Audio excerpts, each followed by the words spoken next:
എല്ലാവർക്കും നമസ്കാരം. Finvest YouTube ചാനലിലേക്ക് സ്വാഗതം. ഇന്നത്തെ ടോപ്പിക്ക് കാസ്കേഡിംഗ് ഇഫക്റ്റ്.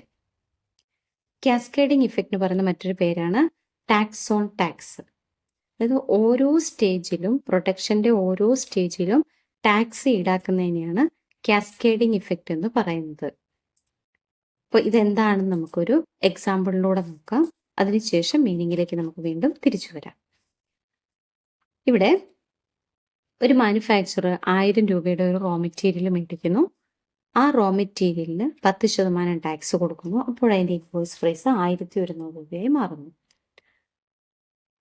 ഇനി ആ 1100 രൂപയോട് കൂടി 300 രൂപ പാക്കിംഗ് ചാർജും കൂടെ കൂട്ടുമ്പോൾ പ്രോഡക്റ്റിന്റെ വില 1400 ആകുന്നു. 1400 മേൽ 10% ടാക്സ് ഈടാക്കുമ്പോൾ 1540 രൂപയായിട്ട് പ്രോഡക്റ്റിന്റെ വില ഉയരുകയാണ്. അതിനുശേഷം മൂന്നാമത്തെ സ്റ്റേജ് എന്ന് പറയുന്നത് അഡ്വർടൈസ്മെന്റ് ചാർജ് അടക്കം 500 രൂപ കൂടി ഈടാക്കുകയാണ്. അപ്പോൾ പ്രോഡക്റ്റിന്റെ വില 2040 രൂപയാകുന്നു. 10% ടാക്സും കൂടി ഈടാക്കുമ്പോൾ 2244 രൂപ. അപ്പോൾ അവർക്ക് 1000 രൂപ വിലയുള്ള പ്രോഡക്റ്റിന് 2244 രൂപ കസ്റ്റമർ കൊടുക്കണം. അതായത് ഇതിന്റെ അൾട്ടിമേറ്റ് ബേർഡൻ എന്ന് പറയുന്നത് ആരാണ് സഹിക്കേണ്ടി വരുന്നത്, സഫർ ചെയ്യേണ്ടി വരുന്നത് കസ്റ്റമറാണ്. ഓക്കെ, ഇനി ഒക്കെ ഇതാണ് കാസ്കേഡിംഗ് ഇഫക്റ്റ് എന്ന് പറയുന്നത്. ഓരോ സ്റ്റേജിലും എന്ത് ചെയ്യുന്നു, ടാക്സ് പ്രോഡക്റ്റിന്റെ ഇൻവോയ്സ് പ്രൈസിനോട് കൂടിയാണ് ആഡ് ചെയ്യുന്നത്. കോസ്റ്റ് പ്രൈസിനോട് കൂടി അല്ല ആഡ് ചെയ്യുന്നത്, ഇൻവോയ്സ് പ്രൈസിനോട് കൂടിയാണ് ആഡ് ചെയ്യുന്നത്. ഇനി ജി എസ് ടിയും ഇതും തമ്മിലുള്ള വ്യത്യാസം എന്താണെന്ന് നമുക്ക് നോക്കാം. ഇതേ ഒരു എക്സാമ്പിൾ ജി എസ് ടി വെച്ചിട്ട് നമുക്കൊന്ന് കാൽക്കുലേറ്റ് ചെയ്യാം. ജി എസ് ടി ആണ് ഈടാക്കുന്നതെങ്കിൽ നോക്കുക, 1000 രൂപയാണ് റോ മെറ്റീരിയലിന്റെ വില. 100 രൂപ ടാക്സ് കൊടുക്കുന്നു. 10% ചാർജ് ടാക്സ് ഈടാക്കുമ്പോൾ ഈ 100 രൂപ അവരെന്ത് ചെയ്യണം, ഡിപ്പോസിറ്റ് ചെയ്തിരിക്കണം. കളക്ട് ചെയ്യുന്ന ആള് ഗവൺമെന്റിലേക്ക് ഡിപ്പോസിറ്റ് ചെയ്തിരിക്കണം. അങ്ങനെ അതിന്റെ ഇൻവോയ്സ് പ്രൈസ് 1100 രൂപയായി. അപ്പൊ ഇതാണ് ജി എസ് ടിയുടെ മറ്റൊരു പ്രത്യേകത. ടാക്സ് കളക്ട് ചെയ്യുമ്പോൾ തന്നെ അത് എന്ത് ചെയ്തിരിക്കണം, ഡിപ്പോസിറ്റ് ചെയ്തിരിക്കണം. അതിനുശേഷം വെയർഹൗസ് ചാർജ് 300 രൂപ ആഡ് ചെയ്തത് ഇൻവോയ്സ് പ്രൈസിനോടല്ല, കോസ്റ്റ് പ്രൈസ് ആയിട്ടുള്ള 1000 രൂപയോട്ടാണ്. അതായത് ബേസിക് പ്രൈസ് ആയിട്ടുള്ള 1000 കൂടിയാണ് 300 രൂപ ആഡ് ചെയ്തത്. അതേസമയം കാസ്കേഡിങ്ങിൽ എങ്ങനെയായിരുന്നു, ബേസിക് പ്രൈസിനോട് കൂടി അല്ല. നോക്കുക, അവിടെ നമ്മൾ എന്താ ചെയ്തേ, ഇൻവോയ്സ് പ്രൈസിനോട് കൂടി തന്നെയാണ്, 1100 കൂടിയാണ് 300 രൂപ ആഡ് ചെയ്തപ്പോൾ 1400 മാറി. അതേസമയം ജി എസ് ടിയിൽ എന്താ ചെയ്യുന്നത്, 1000 രൂപയോട് കൂടിയാണ് 300 രൂപ ആഡ് ചെയ്യുന്നത്. അപ്പോൾ ടാക്സ് 130 രൂപയായി. ഈ ടാക്സിൽ 130 30 രൂപ മാത്രം ഇനി ഗവൺമെന്റിലേക്ക് ഡിപ്പോസിറ്റ് ചെയ്താൽ മതി. കാരണം ഓൾറെഡി 100 രൂപ നമ്മൾ ഡിപ്പോസിറ്റ് ചെയ്തു. അല്ലാതെ 130 രൂപ വീണ്ടും കൊടുക്കേണ്ട ആവശ്യം വരുന്നില്ല.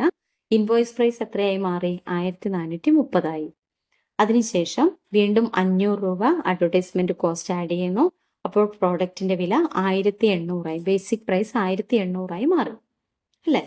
ഈ 1800 10% ടാക്സ്, അപ്പോൾ 180 രൂപ. അപ്പൊ വീണ്ടും ആലോചിക്കുക, ഈ 180 100 രൂപ ഫസ്റ്റ് സ്റ്റേജിൽ കൊടുത്തു, 30 രൂപ സെക്കൻഡ് സ്റ്റേജിൽ കൊടുത്തു.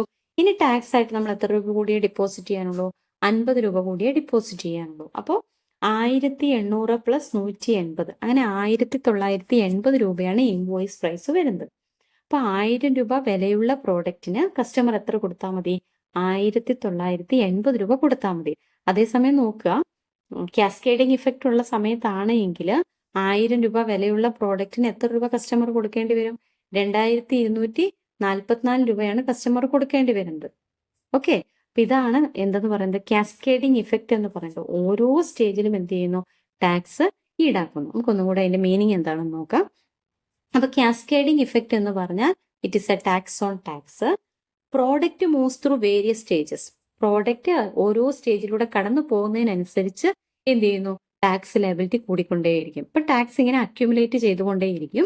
ഈ ടാക്സ് അക്യുമുലേറ്റ് ചെയ്യുന്നതിന്റെ ഫലമായിട്ട് കോസ്റ്റ് ഓഫ് പ്രൊഡക്ഷൻ കൂടും. അതായത് അൾട്ടിമേറ്റ്ലി പ്രൊഡക്റ്റിന്റെ വില കൂടുകയും അത് മുഴുവൻ ആര് സഫർ ചെയ്യേണ്ടി വരും, കസ്റ്റമർ സഫർ ചെയ്യേണ്ടി വരികയും ചെയ്യും.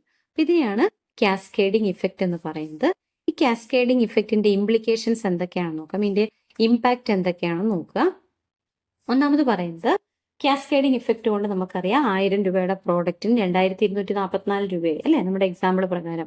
അപ്പോൾ overall cost of goods and services വർദ്ധിക്കും. ഗുഡ്സിന്റെയും സർവീസസിന്റെ ഒക്കെ മൊത്തം കോസ്റ്റിൽ വർധനവുണ്ടാകുന്നു. അതുപോലെ തന്നെ മറ്റൊന്ന്, കോംപ്ലക്സ് ടാക്സ് കംപ്ലയൻസ് ആണ്. അതായത് ടാക്സ് കാൽക്കുലേഷൻ കോംപ്ലിക്കേറ്റഡ് ആകുന്നു. മൾട്ടി സ്റ്റേജ് ടാക്സ് സിസ്റ്റമാണ് വരുന്നത്. അപ്പോൾ ഇതിന്റെ റെഗുലേഷൻസ് വളരെ കോംപ്ലിക്കേറ്റഡ് ആയിട്ട് മാറുന്നു.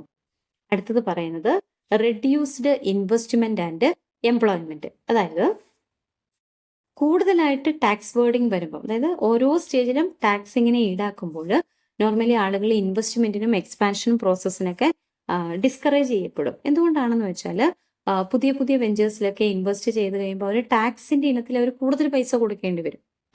അപ്പോൾ കൂടുതൽ ടാക്സ് ഈടാക്കുന്നത് കൊണ്ട് തന്നെ ആളുകൾ എന്ത് ചെയ്യും, ഇൻവെസ്റ്റ്മെന്റ് നടത്താൻ വേണ്ടിയിട്ട് മടി കാണിക്കും. ഇൻവെസ്റ്റ്മെന്റ് നടത്തിയിട്ടില്ലെങ്കിൽ നമുക്കറിയാം പുതിയ പ്രോജക്റ്റുകളൊന്നും വരികയില്ല, അല്ലെങ്കിൽ എക്സ്പാൻഷൻ ഒന്നും നടക്കുകയില്ല. അത് ഏതിനെ ബാധിക്കും? നമ്മുടെ നിലവിലുള്ള ജോബ് ഓപ്പർച്യൂണിറ്റി അത് അഫക്റ്റ് ചെയ്യും. അതാണ് റെഡ്യൂസ്ഡ് ഇൻവെസ്റ്റ്മെന്റ് ആൻഡ് എംപ്ലോയ്മെന്റ് എന്നുകൊണ്ട് അർത്ഥമാക്കുന്നത്. അടുത്തത് പറയുന്നത് ഡിസ്ട്രോട്ടഡ് പ്രൈസിംഗ് ആണ്. അത് ഉദ്ദേശിക്കുന്ന ഇത്രയേ ഉള്ളൂ. നമ്മൾ ഫസ്റ്റ് പോയിന്റ് പറഞ്ഞതുമായിട്ട് ഏകദേശം റിലേറ്റഡ് ആണ്. കോസ്റ്റ് പ്രൈസ് വല്ലാതെ കൂടുന്നു. ഓക്കെ, ഓരോ സ്റ്റേജിലും കോസ്റ്റ് പ്രൈസ് കൂടുന്നുണ്ട്. അതുകൊണ്ട് തന്നെ ചെറിയ ബിസിനസ്സുകാരെ സംബന്ധിച്ചിടത്തോളം അവർക്ക് കൂടുതൽ ടാക്സ് കൊടുക്കുക എന്ന് പറയുന്നത് അവർക്ക് ബുദ്ധിമുട്ടുള്ള കാര്യമാണ്. അതായത് വലിയ ബിസിനസ്സുകാരോട് അവർ കോമ്പീറ്റ് ചെയ്ത് പിടിച്ചു നിൽക്കാൻ വേണ്ടി അവർക്ക് പറ്റില്ല. കാരണം ടാക്സ് ഇനത്തിൽ തന്നെ അവർ വലിയൊരു എമൗണ്ട് കൊടുക്കേണ്ടി വരും. ഓക്കെ, അപ്പോൾ പലപ്പോഴും കോമ്പറ്റീഷൻ ഇല്ലാതാവുന്നതിന് ഇത് കാരണമാവും. കാരണം സ്മോൾ ബിസിനസ്മാൻ എന്ത് ചെയ്യത്തില്ല, ഇൻവെസ്റ്റ്മെന്റ് നടത്തത്തില്ല. അപ്പൊ അത് തന്നെ കോമ്പറ്റീഷൻ ഇല്ലാണ്ടാവും. കോമ്പറ്റീഷൻ ഇല്ലാതെ കഴിഞ്ഞാൽ നമുക്കറിയാം ക്വാളിറ്റി പ്രോഡക്റ്റുകൾ വരികയില്ല. അത് ഇക്കണോമിക് ഗ്രോത്തിനെ തടസ്സപ്പെടുത്തുകയും ചെയ്യും. ഇപ്പൊ ഇത്രയേ ഉള്ളൂ കാസ്കേഡിംഗ് ഇഫക്റ്റ് എന്ന് പറയുന്നത്. സിമ്പിളായിട്ട് ടാക്സ് ഓൺ ടാക്സ്. അപ്പം ഇന്ത്യയിൽ GST ഇൻട്രൊഡ്യൂസ് ചെയ്യാനുള്ള പ്രധാനപ്പെട്ട ഒരു കാരണം എന്ന് പറയുന്നത് ഏതാണ്? ഈ കാസ്കേഡിംഗ് ഇഫക്റ്റ് ആണ്. Thank you.